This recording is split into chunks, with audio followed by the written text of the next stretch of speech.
Open up the package. Take out everything that comes in the box. Scan the QR code for the full installation tutorial. Lay your phone down flat on a clean, stable table surface. Grab one of the included cleaning wipes and thoroughly wipe away every fingerprint, oil smudge, and fine dust particle all over your screen. Take your time here. Make sure the display is totally spot-free before moving forward. Pick up the application tray and quickly verify the screen protector stays firmly attached to it. Line up the end marked top toward your phone's camera cutout, then carefully set the tray right over your screen. Double-check your alignment so nothing shifts out of place.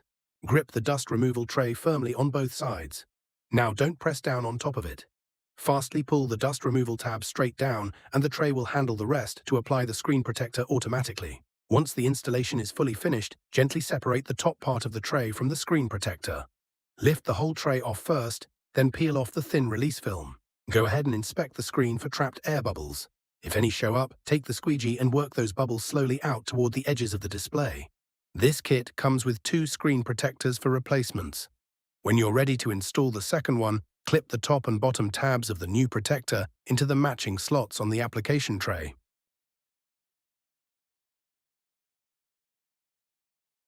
Once everything locks in, just run through the same installation process all over again.